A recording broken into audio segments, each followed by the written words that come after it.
Avinash, చెప్పుమా.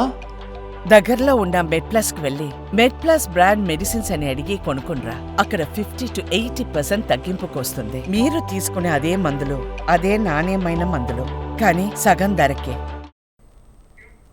Right, ఇప్పుడు మనతో పాటు లైవ్ లో జాయిన్ అయిపోయారు టీపీసీసీ అధికార ప్రతినిధి డాక్టర్ లింగం యాదవ్ గారు మనతో పాటు ఉన్నారు. వారితో కాసేపు మనం డిస్కషన్ చేద్దాం. నమస్తే సార్. సార్, ప్రస్తుతం అంటే మహారాష్ట్రలో వార్ వన్ సైడ్ గా ఉన్నట్టుగా మహాయుతి కూటమి అక్కడ గెలుపొందింది. అలాగే ఇక్కడ జార్ఖండ్ లో చూస్తే కాంగ్రెస్ పట్టం కట్టబోతుంది, కాంగ్రెస్ కి ప్రజలు పట్టం కట్టారని చెప్పుకోవచ్చు. దాని గురించి ఏమంటారు? అంటే అక్కడ అంటే ఇంతకు ముందు రాహుల్ గాంధీ గారు ఉన్నారు, ఇప్పుడు మళ్ళీ ప్రియాంక గాంధీ గారు అంటే రాహుల్ గాంధీ గారి కన్నా ఎక్కువ మెజార్టీని సాధించారు కదా. ఎస్, డెఫినెట్గా. అంటే ఇవాళ వయనాడ్ ఎలక్షన్ గురించి కనుక మాట్లాడితే డెఫినెట్ కూడా వయనాడ్ ప్రజలందరూ కూడా గతంలో రాహుల్ గాంధీకి ఇచ్చినటువంటి మెజార్టీ కంటే ఎక్కువ కూడా ఇవాళ ప్రియాంక గాంధీకి ఇవ్వడం జరిగింది. ఇవాళ ప్రత్యేకించి ఇవాళ దేశ చరిత్రలోనే ప్రధానమంత్రిగా నరేంద్ర మోడీ అయిన తర్వాత చేసినటువంటి విషపూరిత రాజకీయాలకు వ్యతిరేకంగా ఇవాళ దేశ ప్రజలందరూ ఉన్నారు. ఇవాళ ప్రత్యేకించి మనం మహారాష్ట్ర గురించి కనుక మాట్లాడుకుంటే మహారాష్ట్రలో ఇవాళ రైతులు అగ్రేరియన్ క్రైసిస్ ఉంది, అన్ఎంప్లాయ్మెంట్ రేట్ ఎక్కువగా ఉంది, అదేవిధంగా యువతకు కనీసం ఉద్యోగాలు ఇవ్వలే. మరి ఇట్లాంటి సిచ్యువేషన్లో ఇవాళ ఎలక్ట్ అయినటువంటి ప్రభుత్వాన్ని బీజేపీ ప్రభుత్వం ఏ విధంగా డే లైట్లో మర్డర్ చేసిందనేది ఇవాళ ఎన్సీపీని చీల్చడం కానీ శివసేనని చీల్చడం కానీ ఇలాంటి సందర్భంలో ఇవాళ మహారాష్ట్ర ప్రజలందరూ కూడా మహా వికాస్ ఆఘాడి వైపు ఉన్నారు. మరి ఎలక్షన్ రిజల్ట్ ఈ విధంగా రావడం అనేది డెఫినెట్ కూడా ఇవాళ మహారాష్ట్ర ప్రజలే ఆశ్చర్యపోతున్నారు. ఎందుకంటే బీజేపీ మహారాష్ట్రకు చేసినటువంటి ఏమి అభివృద్ధి సంక్షేమాల గురించి ఎక్కడ మాట్లాడలే, ఎన్ని ఉద్యోగాలు ఇచ్చిర్రో మాట్లాడలే. ఇవాళ ప్రత్యేకించి విదర్భ అదేవిధంగా మరాఠ్వాడా రీజన్లో రైతులు పడుతున్నటువంటి అవస్థల గురించి ఎక్కడ కూడా బీజేపీ మరి ఆ సమస్యలను పరిష్కరించలే. ప్రత్యేకించి ఉల్లి రైతులు, అదేవిధంగా సోయాబీన్ రైతులు, చెరుకు రైతులు, అదేవిధంగా కాటన్ రైతులు, మరి ఈ రైతులకు అన్యాయం చేసినటువంటి పార్టీ బీజేపీ పార్టీ. మరి ఏ విధంగా ఇవాళ మహారాష్ట్ర ప్రజలకు ఓట్లు పడే అనేది ఇవాళ డెఫినెట్ కూడా మనందరం కూడా ఆలోచించవలసిన విషయం. ఇవాళ ప్రత్యేకించి నరేంద్ర మోడీ ప్రధాని అయిన తర్వాత దేశంలోని రాజ్యాంగ వ్యవస్థలు అన్నిటిని కూడా నిర్వినాయం చేసినటువంటి సందర్భం మనకు చాలా స్పష్టంగా కనబడుతుంది. ఇవాళ గతంలో ఇట్స్ ఏ కుట్ర. ఇవాళ election commission appointment it's a ప్రాబ్లమాటిక్గా తయారైంది. గతంలో ఎలక్షన్ కమిషన్లో ప్రధానమంత్రి, ఆపోజిషన్ నాయకుడు, అదేవిధంగా సుప్రీంకోర్టు చీఫ్ జస్టిస్ వాళ్ళు ఉండేది. ఇవాళ ఎలక్షన్ కమిషన్ ఎవరు ప్రధానమంత్రి, ఆపోజిషను అండ్ క్యాబినెట్ మంత్రి అంటే వాళ్ళకు అనుకూలమైనటువంటి వ్యక్తులని ఇవాళ అక్కడ నియమించుకోవడం జరుగుతుంది. అదేవిధంగా ఇవాళ ఈవీఎంల మీద కూడా డెఫినెట్ కూడా ఇవాళ దేశ ప్రజలందరికీ కూడా ఇవాళ అనుమానాలు ఉన్నాయి. కాంగ్రెస్ పార్టీ మొదటి నుంచి ఒకటే మాది స్పష్టంగా చెప్తున్నాం, మీకు ఇవాళ దేశంలో నరేంద్ర మోడీ వచ్చిన తర్వాత ఏ విధంగా రాజ్యాంగ వ్యవస్థల మీద దాడి జరుగుతుంది, ఏ విధంగా రాజ్యాంగ వ్యవస్థల్ని తన చెప్పు చేతుల్లోకి తీసుకొని వాళ్ళకు అనుకూలంగా మారుతున్నాయని చాలా స్పష్టంగా కనబడుతున్నాయి. ఇవాళ డెవలప్ అయినటువంటి అమెరికా లాంటి కంట్రీలనే ఇవాళ ఈవీఎం పూర్తిగా వాడట్లేదు. మరి ఈ దేశంలో ఇవాళ ఎందుకు వాడుతున్నారు, దాన్ని ట్యాపింగ్ చేయడానికి డెఫినెట్ కూడా అవకాశాలు ఉన్నాయి. చాలామంది ఎక్స్పర్ట్ కూడా చెప్పారు. ఇట్లాంటి సందర్భంలో మహారాష్ట్రలో జరిగినటువంటి ఏమి అభివృద్ధి చేసినవని, ఏమి ఉద్యోగాలు ఇచ్చినవని, నువ్వు రైతులకు, మహిళలకు, అదేవిధంగా యువతకు, అనగారిన ఎస్సీ ఎస్టీ బీసీ వీళ్ళకి ఏమి చేసినవని నీకు ఓట్లు వేస్తారు. సో డెఫినెట్ కూడా ఇవాళ దేశ ప్రజలందరూ కూడా ఇవాళ ఆలోచించవలసిన అవసరం ఇవాళ ఉంది ఎలక్షన్ మీద, ప్రత్యేకించి ఎలక్షన్ తీరు మీద. ఇవాళ వాళ్ళు మాట్లాడుతున్న వన్ నేషన్ వన్ ఎలక్షన్. నువ్వు 2 రాష్ట్రాల ఎలక్షన్సే ఒక్కసారి నిర్వహించలేని స్థితిలో ఇవాళ దేశంలో ఎలక్షన్ కమిషన్ ఉంటే రేపు ఎట్లా దేశం మొత్తం ఎట్లా చేస్తారండి? అంటే ఇవన్నీ కూడా దీంతో పాటు ఇవాళ మహారాష్ట్రలో బీజేపీ ఒకటే, బీజేపీ, ఎన్సీపీ, అజిత్ పవార్, అదేవిధంగా షిండేతో పాటు ఇవాళ బీఆర్ఎస్, ఎంఐఎం, అక్కడ ఉన్నటువంటి లోకల్ పార్టీలు కూడా ఇవాళ మహారాష్ట్రలో బీజేపీకి డైరెక్ట్గా సపోర్ట్ చేసిన సందర్భం మనకు చాలా స్పష్టంగా కనబడుతుంది. మొన్ననే ఢిల్లీలో కేటీఆర్ ప్రెస్ మీట్ పెట్టి చాలా స్పష్టంగా చెప్పాడు, మహారాష్ట్రలో కాంగ్రెస్ను ఓడించమని. ఇవాళ మహారాష్ట్రలో ఉన్నాయి 2 కూటములు, ఒకటి మహా వికాస్ ఆఘాడి, ఒకటి మహాయూత్. ఇవాళ నీ కాంగ్రెస్ను ఓడించమంటే నువ్వు బీజేపీకి ఓటేమనేగా చెప్పింది. అంటే బీజేపీకి పార్టీతో కుదిరినట్టు లోపకారి ఒప్పందంలో భాగంగానే ఇవాళ బీఆర్ఎస్ మహారాష్ట్రలో బీజేపీ సపోర్ట్ చేసింది. అదేవిధంగా ఎంఐఎం కూడా ఇవాళ ఎంఐఎం గతంలో కూడా యూపీ ఎలక్షన్లో, బీహార్ ఎలక్షన్లో ఇదే విధంగా కాంటెస్ట్ చేసి ఏ విధంగా బీజేపీకి సపోర్ట్ చేసిందో ఇవాళ మహారాష్ట్ర ఎలక్షన్లో మళ్ళొకసారి పునరావృతమైంది. ఇవాళ బీజేపీ ఎంతసేపు విద్వేష, విషపూరిత, విభజన, మత రాజకీయాలు చేస్తున్నారు తప్ప ఎక్కడైనా అభివృద్ధి మీద లేదా ఉపాధి మీద వాళ్ళు మాట్లాడిన సందర్భం లేదు. అయినా కూడా ఈ ఫలితాలు ఇవాళ అందుకే మహారాష్ట్ర ప్రజలే ఆశ్చర్యపోతున్నారు. ఏమి అభివృద్ధి చేసిరని ఇవాళ మహారాష్ట్ర ప్రజలు బీజేపీ కోటేస్తారండి? ఇవన్నీ కూడా మనం అర్థం చేసుకోవాల్సిన అవసరం ఉంది. ఇంకొకటి జార్ఖండ్లో ఇవాళ జార్ఖండ్ ప్రజలు కూడా అక్కడ ఎలక్ట్ అయినటువంటి ప్రభుత్వాన్ని బీజేపీ నరేంద్ర మోడీ ఆధ్వర్యంలో ఏ విధంగా ఇబ్బంది పెట్టిరో మనం అందరం చూసినాం. ఏ విధంగా ఎలక్ట్ అయిన ప్రభుత్వాన్ని కూల్చాలని ప్రయత్నం చేసిరు. ఒక ముఖ్యమంత్రిని కావాలని కేసులో ఇరికించినటువంటి సందర్భం కూడా చూసినాం. ఇవన్నీ కూడా గమనించి అదేవిధంగా జార్ఖండ్లో ఉన్నటువంటి న్యాచురల్ రిసోర్స్ అన్నీ కూడా ఇవాళ బీజేపీకి నరేంద్ర మోడీకి అనుకూలమైనటువంటి అంబానీ ఆదానికి దూషిపెడుతున్నారు. అందుకే దానికి వ్యతిరేకంగా ఇవాళ అక్కడ జార్ఖండ్ ఫలితాలు చాలా స్పష్టంగా కనబడుతున్నాయి. దీనితో పాటు ఇవాళ దేశంలో 46 బై ఎలక్షన్లు జరుగుతున్నాయి అసెంబ్లీకి. ఇవాళ అక్కడ కూడా ఇవాళ కాంగ్రెస్ పార్టీకి సపోర్ట్ ఉన్నారు. అదేవిధంగా 2 పార్లమెంట్ స్థానాలకు వయనాడుతో పాటు నాందేడ్లో కూడా ఇవాళ లోక్సభకు బై ఎలక్షన్ జరుగుతున్నాయి. ఆ 2 స్థానాల్లో కూడా ఇవాళ కాంగ్రెస్ పార్టీ క్యాండిడేట్లే ఇవాళ గెలవబోతున్నారు. అదేవిధంగా వయనాడులో ఇవాళ దాదాపు మెజార్టీ విక్టరీతోటి ఇవాళ ప్రియాంక గాంధీ మొదటిసారి ప్రత్యక్ష రాజకీయాలకు వచ్చినప్పటికి కూడా ఇవాళ రికార్డు స్థాయిలో అక్కడ మెజార్టీ రావడం జరుగుతుంది. ఇవన్నీ కూడా మనం గమనిస్తే ఇవాళ దేశంలో బీజేపీకి నరేంద్ర మోడీకి వ్యతిరేకంగా ఇవాళ దేశ ప్రజలు ఉన్నారనేది మరొకసారి స్పష్టంగా అర్థమవుతుంది. రైట్. అంటే జార్ఖండ్లో అక్కడ మేనిఫెస్టో అంటే హేమంత్ సోరెన్ మేనిఫెస్టో కూడా జనాలు అట్రాక్ట్ అయ్యారని చెప్పుకోవచ్చా? డెఫినెట్గా నేనే చెప్తున్నాండి. ఇవాళ జార్ఖండ్లో ఎలక్ట్ అయిన ప్రభుత్వాన్ని బీజేపీ ఏ విధంగా అబాస్పాలు చేస్తుంది, ఏ విధంగా కూల్చాలని ప్రయత్నం చేసింది, ముఖ్యమంత్రి మీద కావాలని వాళ్ళ పార్టీకి ప్రతిపక్ష పార్టీలకు సంబంధించిన వ్యక్తులు ముఖ్యమంత్రిగా ఉండొద్దని ఆయన ఎన్ని ఇబ్బందులు పెట్టిందో మనం అందరం చూసినాం. ప్రత్యేకించి ఇవాళ జార్ఖండ్ కనుక మనం మాట్లాడితే ఒక జాగ్రఫికల్ కండిషన్ కనుక మనం అర్థం చేసుకుంటే అక్కడ మెజార్టీగా సంతాల్సు, ముండాసు, ఆదివాసీల పాపులేషన్ ఎక్కువ ఉన్నటువంటి రాష్ట్రం. అదేవిధంగా ఓబీసీలు. సో వాళ్ళకి ఇవాళ నరేంద్ర మోడీ ప్రధాని అయిన తర్వాత అక్కడ జార్ఖండ్లో ప్రత్యేకించి ఖనిజ వనరులకు నిలయమైనటువంటి రాష్ట్రం జార్ఖండ్. ఇవాళ ఖనిజ న్యాచురల్ రిసోర్స్ అన్నిటిని కూడా ఇవాళ ఆదానిపరం చేస్తున్నటువంటి వ్యక్తి ప్రధాని నరేంద్ర మోడీ. దానికి వ్యతిరేకంగా చాలా స్పష్టమైన తీర్పు ఇవాళ జార్ఖండ్ రాష్ట్ర ప్రజలు ఇవాళ బీజేపీని ఓడించడం ద్వారా ఇచ్చిర్రు. ఇవాళ మహారాష్ట్రలో కూడా అదే జరుగుతుంది. కానీ ఇక్కడ మనం ఫలితాలను అర్థం చేసుకుంటే మహారాష్ట్రలో ఏం చేసిరో జార్ఖండ్లో అదే చేసిరు. కానీ మహారాష్ట్ర ఫలితాలకు వచ్చే వరకే ఈ డిఫరెన్స్ ఎందుకు వచ్చింది అనేది మనం అర్థం చేసుకోవాలి. ఇవాళ మహారాష్ట్ర ప్రజలు ఏ ఒక్కరు కూడా బీజేపీ పాలనలో ఆనందంగా లేరు. అయినా కూడా ఇవాళ వాళ్ళే ఆశ్చర్యపోతున్నారు. ఎవరు కూడా ఇన్ని సీట్లు రాలే. మరి ఎట్లొస్తాయి అంటే డెఫినెట్ కూడా ఇవాళ ఇందులో జరిగినటువంటి ఏం కుట్ర జరిగింది, ఇవాళ వ్యక్తులు, రాజ్యాంగ వ్యవస్థలు, రాజ్యాంగ సంస్థలతో పాటు ఇవాళ బీజేపీ అనుకూల రాజకీయ పార్టీలు ఈ విధంగా బీజేపీకి సపోర్ట్ చేయడం వల్లనే ఇవాళ ఫలితాలు కనబడుతున్నాయి. డెఫినెట్ కూడా ఇవాళ రాబోయే రోజులలో ఇదొక డెఫినెట్ కూడా ఇవాళ రాబోయే రోజులు బీజేపీకి వ్యతిరేకంగా ఇవాళ దేశ ప్రజలు ఉన్నారు. ఇవాళ చూసిరండి మహారాష్ట్రలో మెజార్టీ రైతులు. ఇదే బీజేపీ రైతులకు వ్యతిరేకంగా నల్ల చట్టాలు తీసుకొచ్చి రైతుల మీద కాల్పులు చెప్పి అరెస్ట్ చేసి కాల్చి చంపిన చరిత్ర బీజేపీకి. మరి ఏ విధంగా ఈ రైతులు బీజేపీ కోట్లేస్తారండి?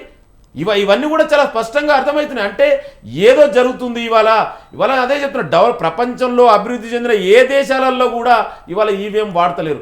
మరి ఇండియా లాంటి దేశంలో ఇవాళ ఈవీఎం ఎందుకు వాడుతున్నాం, ఎందుకు బ్యాలెట్ పేపర్లో ఎలక్షన్స్ పోతలేము అనేది కూడా మనం ఒకసారి అర్థం చేసుకోవాలి.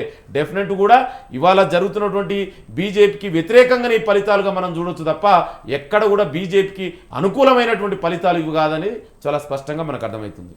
రైట్. అయితే మహారాష్ట్రలో ఇప్పుడు మాయతి కూటమి గెలుపొందే సందర్భంగా ఇప్పుడు అక్కడ సీఎం కుర్చీ కోసం కొట్లాట జరిగే అవకాశం ఉందా? అంటే పార్టీకి బీటలు వారే అవకాశం ఏమన్నా ఉందా? ఎందుకంటే షిండే వర్గం వారు ఏంటంటే షిండే కావాలని అంటున్నారు. ఇక్కడ అంటే ఎవరికి వర్గం సంబంధించిన వాళ్ళు మా ఫడ్నవీస్ కావాలని అంటున్నారు. సో ఎలా అంటే ఏమైనా బీటలు వారే అవకాశం ఉందా? డెఫినెట్గా అండి. బీజేపీ ఇవాళ దేశంలో 10 ఏళ్లుగా ఏ విధంగా ప్రాంతీయ పార్టీలను, ప్రతిపక్ష పార్టీలను చీల్చిందనేది మనకు చాలా స్పష్టంగా కనబడుతుంది. ఇదే బీజేపీ ఎన్సీపీని చీల్చినటువంటి చరిత్ర బీజేపీకి ఉంది. శివసేనని చీల్చి అజయ్ షిండే వర్గాన్ని ఎంకరేజ్ చేసింది ఇదే బీజేపీ. అదేవిధంగా బీహార్లో నితీష్ కుమార్ పార్టీని కూడా చీల్చినటువంటి చరిత్ర బీజేపీది. అదే అక్కడ ఉన్నటువంటి రామ్ విలాస్ పాస్వాన్కి సంబంధించినటువంటి పార్టీని కూడా చీల్చినటువంటి చరిత్ర బీజేపీది. బీజేపీది ఒకటే, అధికారమే పరమపదిగా విషపూరిత రాజకీయాలతోటి అధికారం కోసం, పబ్బం గడపడం కోసం ఇవాళ బీజేపీకి పనిచేసింది. డెఫినెట్ కూడా మీరు చూడండి, ఇవాళ బీజేపీ నమ్ముకున్న ఏ పార్టీ కూడా అది లాంగ్ రన్లో సస్టైన్ అయినటువంటి సందర్భం లేదు. డెఫినెట్ కూడా ఇవాళ మహారాష్ట్రలో కూడా అదే జరుగుతుంది. అందుకే ఇవాళ షిండే అందుకే భయపడుతుండు. ఎక్కడ బీజేపీ ఇవాళ గతంలో అలయన్స్ పెట్టుకొని ఏ విధంగా చీల్చిందో రేపు భవిష్యత్తులో కూడా అదే జరుగుతుంది. డెఫినెట్ కూడా ఇంటర్నల్ ఫైట్ అయితే నేను దానికంటే ముందు అసలు మహారాష్ట్ర ఫలితాలనే ఇవాళ ఆశ్చర్యపరిచినాయి. మహారాష్ట్ర ప్రజలు ఎవరు కూడా బీజేపీ మహాయుతి వైపు లేరు. మరి ఫలితాలు ఈ విధంగా ఎట్లొచ్చినాయి ముందు దాన్ని అర్థం చేసుకోవాలి. దీని కారకులు ఏంది, అసలు ఎవరు ఎన్నుకున్నారు? ఇవాళ మోడీ గారు చెప్తున్నారు ఎక్కడైనా ఉద్యోగం ఉపాధి గురించి నరేంద్ర మోడీ కానీ షిండే కానీ ఎక్కడైనా మాట్లాడరా? దమ్ముంటే మీరు అధికారంలో ఉన్నారు కదా, ఎన్ని ఉద్యోగాలు ఇచ్చినా చెప్పే దమ్ము మీకుందా? రైతులకు మీరు ఏం చేసే చెప్పే దమ్ము మీకు లేదు. మహిళలకు అదేవిధంగా అనగానే ఎస్సీ ఎస్టీ బీసీలకు మీరు ఏం చేసారో చెప్పలేదు. ఇవన్నీ చేయకపోక మీకు ఓట్లు ఎట్లా పడ్డాయి అంటే ఇక్కడ ఏదో కుట్ర జరుగుతుంది. ఇవాళ దేశ ప్రజలందరికీ, ఇవాళ మనకొక్కరికే కాదు దేశంలో ఉన్నటువంటి ప్రజలందరూ ఇవాళ బీజేపీ ఏ విధంగా ఏమి అభివృద్ధి చేసిందని ఇన్ని సీట్లు వస్తాయని వాళ్ళే ఆశ్చర్యపోతున్నారు. తొందరలోనే ఇవాళ మేమేమంటున్నాం అంటే ప్రజాస్వామ్యం మీద నమ్మకం లేని వ్యక్తులు బీజేపీ కదా, ఇవాళ వాళ్ళేగా అందుకే ఈ విధంగా రాజ్యాంగ వ్యవస్థలన్నింటినీ కూడా నిర్వీర్యం చేస్తున్నారు.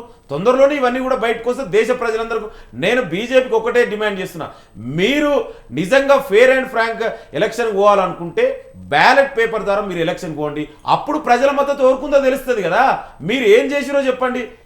ఈ అభివృద్ధి గురించి ఏ బీజేపీ నాయకుడు ఇంతవరకు ఏ సభలైనా ఎలక్షన్ ర్యాలీలైనా ఒక్క బీజేపీ నాయకుడైనా అభివృద్ధి గురించి కానీ సంక్షేమం గురించి కానీ ఉద్యోగుల ఉపాధి కల్పన గురించి కానీ మాట్లాడిండా? ఎంతసేపు మతాల పేరు మీద విడగొట్టడం, ఒక పోలరైజేషన్ ఓటు ద్వారా లబ్ధి పొందాలని ఇవాళ బీజేపీ ప్రయత్నం చేస్తుంది.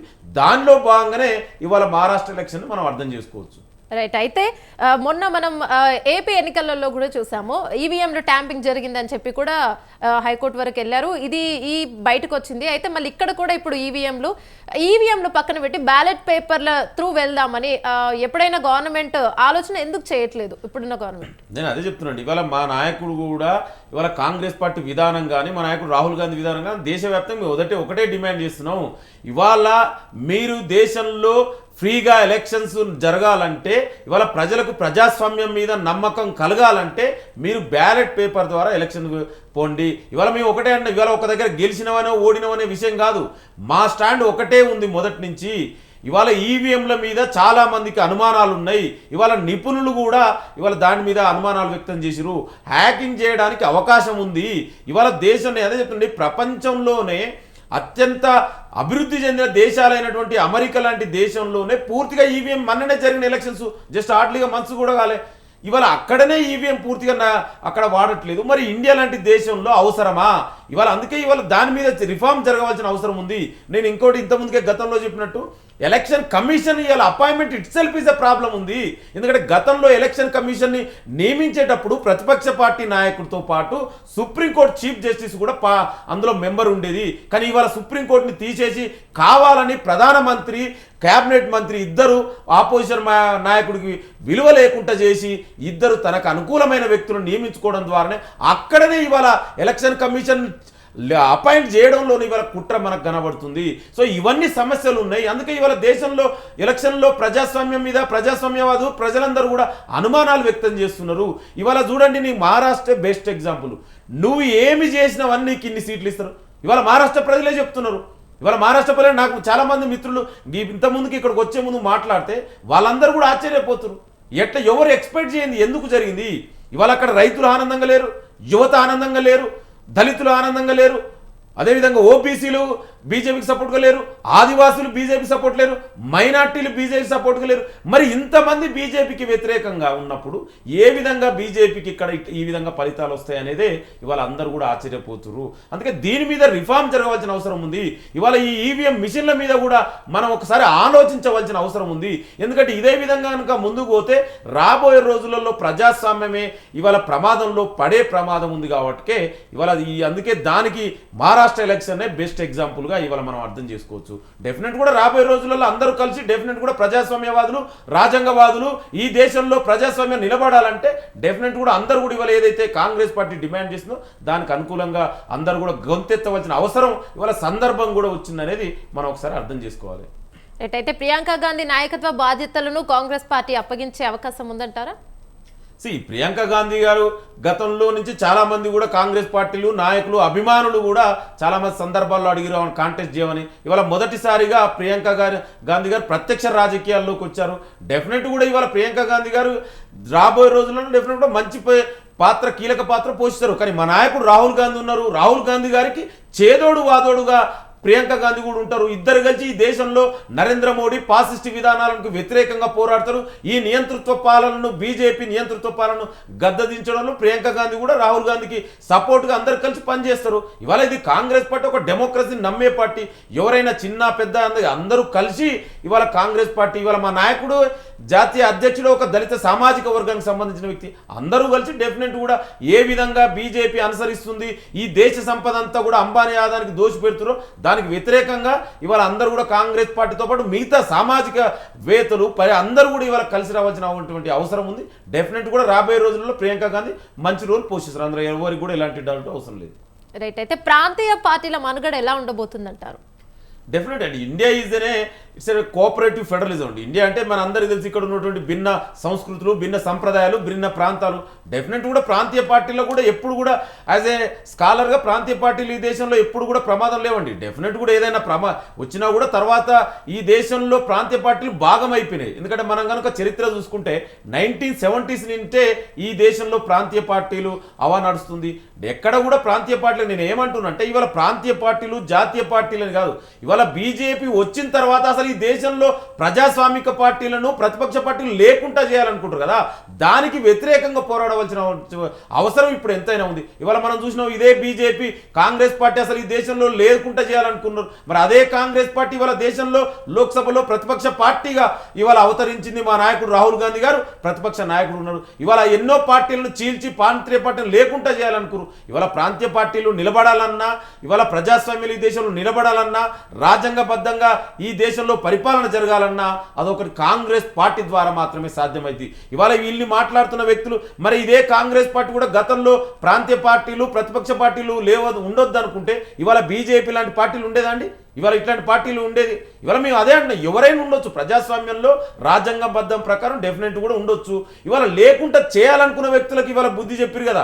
ఇదే కాంగ్రెస్ పార్టీ ఇవాళ బుద్ధి చెప్పింది. ఇవాళ జార్ఖండ్లో కూడా అదే జరిగింది. ఇవాళ మహారాష్ట్రలో కూడా అదే చెప్తున్నాం. మహారాష్ట్రలో జరిగినటువంటి సందర్భాన్ని మనం అర్థం చేసుకోవాలి. ఎట్లాంటి పరిస్థితుల్లో అక్కడ ఎలక్షన్ జరిగినాయి, ఎవరి ప్రోద్బలంతో ఇవాళ బీఆర్ఎస్ నాయకులు మాట్లాడుతున్నారు. మరి ఇదే బీఆర్ఎస్ కదా కేటీఆర్ ప్రెస్ మీట్ పెట్టి చెప్పిండు, గతంలో ఇదే టీఆర్ఎస్ పార్టీ బీఆర్ఎస్గా మారింది, నేను మహారాష్ట్ర ఎలక్షన్లో పోటీ చేస్తున్నాడు. ఎక్కడ పోటీ చేసిండండి? మరి ఎందుకు పోటీ చేయలే? ఎవరు మెప్పు కోసం పోటీ చేయలే? నువ్వు టీఆర్ఎస్ పార్టీ మారిందే బీఆర్ఎస్ కదా, నీ భారత సమితి రాష్ట్ర సమితిని పెట్టుకొని మరి ఎందుకు మహారాష్ట్రలో చేయలే? అంటే బీజేపీకి సపోర్ట్ చేయడం కోసమే ఇవాళ బీఆర్ఎస్ పార్టీ ఇది చేసింది. వాళ్ళందరి లక్ష్యం బీఆర్ఎస్ బీజేపీ రెండు ఒకటే. మహారాష్ట్ర ఎలక్షన్ ద్వారా బీఆర్ఎస్ బీజేపీ ఎంఐఎం అన్ని ఇది కూడబలుపుకొని కాంగ్రెస్ పార్టీని ఓడించడం కోసం ఇవాళ కుట్ర చేసిరు. అయినా కూడా దేశ ప్రజలందరూ ఇవాళ కాంగ్రెస్ పార్టీ వైపు ఉన్నారు. డెఫినెట్ కూడా మోడీ నియంతృత్వాన్ని గద్దెదించేంత వరకు దేశ ప్రజలందరితో పాటు కాంగ్రెస్ పార్టీ నిరంతరం కృషి చేస్తుంది. రైట్. అయితే ఇందాక మనం మాట్లాడుకున్నాం ఈవీఎంల ట్యాంపింగ్ ఆల్రెడీ ఏపీలో జరిగిందని కూడా, అది కూడా కేసు నడుస్తుంది. మరి తెలంగాణ ఎన్నికల్లో జరగలేదని అంటారా? నేను అదే చెప్తున్నాండి. ఇవాళ బీజేపీ చేస్తున్నటువంటి ఒక వికృత క్రీడ ఇవాళ దేశంలో జరుగుతుంది. ఇవాళ కావాలని అంటే కొన్ని రాష్ట్రాలలో ఎందుకంటే నమ్మకం కలిగారు కాబట్టి వాళ్ళు ఇన్వాల్వ్ కావట్లేరు. ఇవాళ తెలంగాణలో ఇన్వాల్వ్ కాలే. ఎందుకంటే తెలంగాణలో కేసీఆర్ మీద 10 ఏళ్ల నియంతృత్వానికి వ్యతిరేకంగా ప్రజలు చాలా స్పష్టంగా వ్యతిరేకంగా ఉన్నారు. ఇక్కడ ఎట్లా బీజేపీ బీజేపీకి ఛాన్సే లేదు. కాంగ్రెస్ పార్టీ 10 ఏళ్లుగా కేసీఆర్ నియంతృత్వానికి విధానానికి వ్యతిరేకంగా పోరాడిన పార్టీ కాంగ్రెస్ పార్టీ. ఇక్కడ కాంగ్రెస్ పార్టీ గెలుస్తుందా దాంట్లో?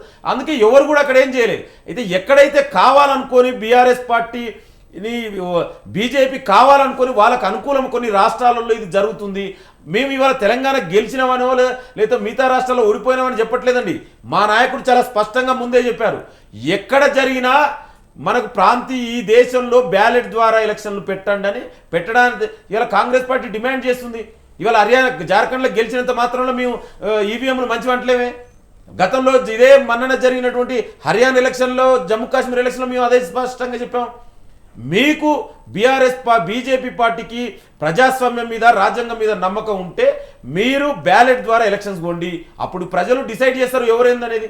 ఇవాళ నేనేమో మొదటి నుంచి ఇవాళ అనుమానాలు మాకున్నాయి కదండి, దేశ ప్రజలందరికీ ఉన్నాయి.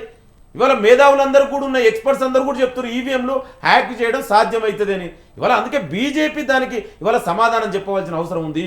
ఇవాళ బీజేపీ ఈ ప్రజాస్వామ్యం మీద నమ్మకం కలగాలంటే వాళ్ళు బ్యాలెట్ ద్వారా ఎలక్షన్ పోవాల్సిన అవసరం ఎంతైనా ఉంది. రైట్. అయితే హర్యానాలో చూసాం మొన్న అక్కడ కూడా బీజేపీ గెలుపొందిన ఘటన జరిగింది. అయితే మరి ఎలక్షన్కు ముందే ఈ నినాదాన్ని పైకి తీసుకొచ్చే అంటే పని చేయలేదంటారా? అంటే ఈవీఎంలు బ్యాన్ చేసి బ్యాలెట్ పేపర్ల రూపంలోనే ఎన్నికలు జరుపుదామని కాంగ్రెస్ పార్టీ ఈ నినాదాన్ని ఎన్నికల ముందే ఎందుకు తెరపైకి తీసుకురాలేదు, గట్టిగా వాదనలు చేయలేదు? లేదంటే మీరు పొరపడుతున్నారు. మొదటి మేము అదే చెప్తున్నాం, బీజేపీ నరేంద్ర మోడీ ప్రధాని అయినప్పటి నుంచి కూడా ఆయన అనుసరిస్తున్నటువంటి రాజ్యాంగ వ్యవస్థను ఏ విధంగా నిర్వీర్యం చేస్తుండో ప్రత్యేకించి ఎలక్షన్ కమిషన్ కానీ ఒక స్వతంత్రంగా ఉండవలసినటువంటి ఎలక్షన్ కమిషన్ ని తనకు అనుకూల వ్యక్తులను అక్కడ నియమించుకొని ఏ విధంగా ఇవాళ బీజేపీకి అనుకూలంగా మార్చుకుంటారనేది చాలా స్పష్టంగా కనబడుతుంది. అదేవిధంగా స్వయం ప్రతిపదిక సంస్థలైనటువంటి ఈడీ సిబిఐని ఏ విధంగా తనకు అనుకూలంగా వాడుకుంటున్నారనేది చాలా స్పష్టంగా అర్థమవుతుంది. మొదటి నుంచి కాంగ్రెస్ పార్టీ ఒకటే డిమాండ్ అండి, మేము ఒకటే డిమాండ్ చేస్తున్నాం, బీజేపీకి ప్రజాస్వామ్యం మీద నమ్మకం లేదు కాబట్టినే వాళ్ళు ఈవీఎంల మీద నమ్మకం పెట్టుకున్నారు, ప్రజల మద్దతు లేదండి. ఇవాళ చూడండి, ఇదే హర్యానాలో అక్కడ మెజార్టీ రైతులు బీజేపీకి వ్యతిరేకంగా ఉన్నారు. అక్కడే ఇవాళ దేశంలో రైజ్లింగ్ మెజార్టీ రాష్ట్రమైనటువంటి హర్యానా రాష్ట్రం, అక్కడే మహిళల మీద అన్యాయాలు అకృతాలు జరిగినాయని మాట్లాడని వ్యక్తులు కనీసం ప్రైమ్ మినిస్టర్ ఒకసారి కూడా మాట్లాడు. మరి అక్కడే హర్యానాలో బీజేపీకి ఎట్లా ఓట్లేస్తారని అంటే ఇవన్నీ కూడా అనుమానాలు వస్తున్నాయి. మొదటి నుంచి మేము ఒకటే డిమాండ్ చేస్తున్నాం, ఈవీఎంల మీద నమ్మకం లేదు, మీరు బ్యాలెట్ ప్యాక్స్ పెట్టి ఎలక్షన్స్ ఉండని. ఇవాళ ఏదో ఒక రాష్ట్రంలో గెలిచినటువంటి తర్వాతనో ఇంకో రాష్ట్రంలో ఓడిపోయినాక మేము మాట్లాడలేదు.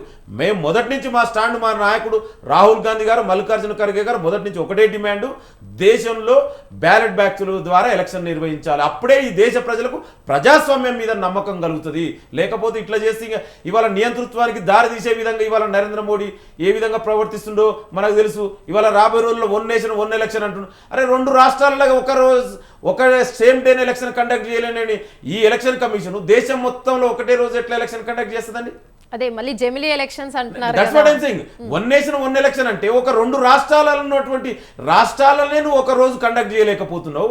మరి దేశం మొత్తంలో ఒకటే 1 నేషన్ 1 ఎలక్షన్ 1 డేలో చేయగలుగుతావు అంటే ఇదంతా కావాలని ప్రజలని మభ్యపెట్టి బీజేపీ 10 ఏళ్లుగా చేస్తున్నటువంటి నరేంద్ర మోడీ అవినీతి అక్రమాలు బయటకు రాకుండా ఇవాళ బీజేపీ ప్రజల మైండ్ని డైవర్ట్ చేయడం కోసమే ఆడుతున్నటువంటి డ్రామానే ఇవాళ ఇది. అరే ప్రపంచంలో అభివృద్ధి చెందిన ఏ దేశం ఈవీఎంలు వాడతలేదండి.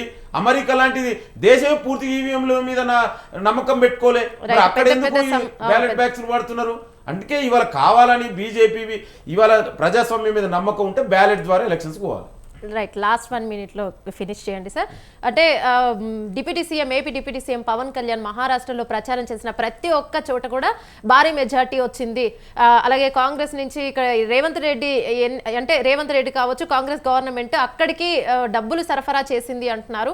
అయినా కూడా ఒక చోట కూడా గెలవలేకపోయింది అని వాదనలు కూడా చేస్తున్నారు బీజేపీ నాయకులు. మాట్లాడి ఏదైనా మాట్లాడతారు. ఇంతకుముందు బండి సంజయ్ గారు మాట్లాడుతూ బహుశా ఆయన స్థాయి ఎందుకు, ఆయన ఒక కేంద్ర మంత్రి, హోమ్ మినిస్టరు. మరి మణిపూర్లో మంటల్లో తగలబడుతుంటే మరి ఆయన బాధ్యత ఏందండి? మణిపూర్కి ఒక్కసారి అన్న పోయిందా? అంటే ఏది పడితే వేగ్గా మాట్లాడడం. మరి బీజేపీ నాయకులు పోయి మహారాష్ట్రలో ఎందుకు ప్రచారం చేసిరండి? ఇవాళ ఈ దేశంలో ఎలక్షన్ జరిగినప్పుడు డెఫినెట్ కూడా కాంగ్రెస్ పార్టీ కాంటెస్ట్ చేసినప్పుడు కాంగ్రెస్ నాయకుడు, కాంగ్రెస్ ముఖ్యమంత్రి పోకపోతే వేరే పార్టీ వచ్చి కాంటెస్ట్ చేస్తారా? అంటే మాట్లాడే ముందు కనీసం అవగాహనతో మాట్లాడితే బాగుంటుంది. మరి ఈ బండి సంజయ్లు బీజేపీ నాయకులు నరేంద్ర మోడీ ఎందుకు పోయి కాంటెస్ట్ చేసినది? అమిత్ షా ఎందుకు పోయి అక్కడ ఎందుకు క్యాంపెయిన్ చేసిన బీజేపీ నాయకులకు? అంటే వాళ్ళు ఈ వేగ్గా ప్రచారం చేయడంలో ఎంతసేపు బట్టగాల్చి మీదేయడం బీజేపీకి అలవాటు. ఇన్ని మాట్లాడుతున్న బీజేపీ మొన్న జరిగినటువంటి హైదరాబాద్ గ్రేటర్ మున్సిపల్ ఎలక్షన్లో హోమ్ మినిస్టర్ అమిత్ షా వచ్చి క్యాంపెయిన్ చేసిండు. అది వాళ్ళ స్థాయి. అంటే కనీసం గల్లీ స్థాయిలో కూడా మీ కేంద్ర మంత్రి రావచ్చు. మరి ఒక రాష్ట్ర స్థాయి అసెంబ్లీకి ఎలక్షన్ జరిగినప్పుడు మా నాయకులు పోతే తప్పేందండి? ఏదో వేగ్ ఇవాళ పవన్ కళ్యాణ్ బీజేపీ వ్యక్తి, ఆయన పోయినంత మాత్రం అక్కడ గెలవలే. ఇవాళ మహారాష్ట్ర ప్రజలకే ఆ ఎలక్షన్ మీద నమ్మకం లేదు. వాళ్ళకే ఇవాళ ఆశ్చర్యం, ఈ ఫలితాలు మహారాష్ట్ర ప్రజలే ఆశ్చర్యపోతున్నారు ఏ విధంగా ఇది సాధ్యమైంది అనేది. ఇవాళ రేవంత్ రెడ్డి గారు, కాంగ్రెస్ పార్టీ ఎక్కడ కూడా డబ్బుల గురించి కాదండి. ఇవాళ గతంలో బీఆర్ఎస్ పార్టీ మనం అర్థం చేసుకోవాలి. ఇదే బీఆర్ఎస్ కదా మహారాష్ట్ర ఎలక్షన్ కాంటెస్ట్ చేస్తున్నావు, మరి నువ్వు ఎందుకు కాంటెస్ట్ చేయలే? ఎవరి కోసం నువ్వు కంటెంట్ చేయలే, ఎవరు మెప్పు కోసం నువ్వు కంటెంట్ చేయలే. అంటే బీజేపీ తోటి నీకు కుదిరిన లోపకారి ఒప్పందంలో భాగంగానే ఇవాళ బీఆర్ఎస్ మహారాష్ట్రలో బీజేపీ సపోర్ట్ చేసింది. ఇది నేను చెప్పడం కాదు, కేటీఆర్ ఢిల్లీలో ప్రెస్ మీట్ పెట్టి చాలా స్పష్టంగా చెప్పిండు. ఇవాళ ఎంఐఎం ఎవరి కోసం పనిచేస్తుందో మళ్ళీ ఒకసారి స్పష్టమైంది. వీళ్ళందరూ కూడా కలుపుకొని కాంగ్రెస్ పార్టీ ఇండియా అలయన్స్ గెలవద్దని కుట్రలు చేసిరు. అయినా కూడా దేశ ప్రజలందరూ గమనిస్తున్నారు. రాబోయే రోజులలో బీజేపీ పార్టీకి ఇవాళ ప్రజాస్వామ్యంలో బతకాలన్నా, రాజ్యాంగం ఈ దేశంలో ఉండాలన్నా బీజేపీని ఓడగొట్టవలసిన అవసరం ఎంతైనా ఉంది. Right, thank you sir. మాతో చర్చలో పాల్గొన్నందుకు thank you so much. Doctor Lingam Yadav గారు, టీపీసీసీ స్పోక్ పర్సన్, మాతో చర్చలో పాల్గొన్నందుకు మరొకసారి థ్యాంక్ యూ సార్.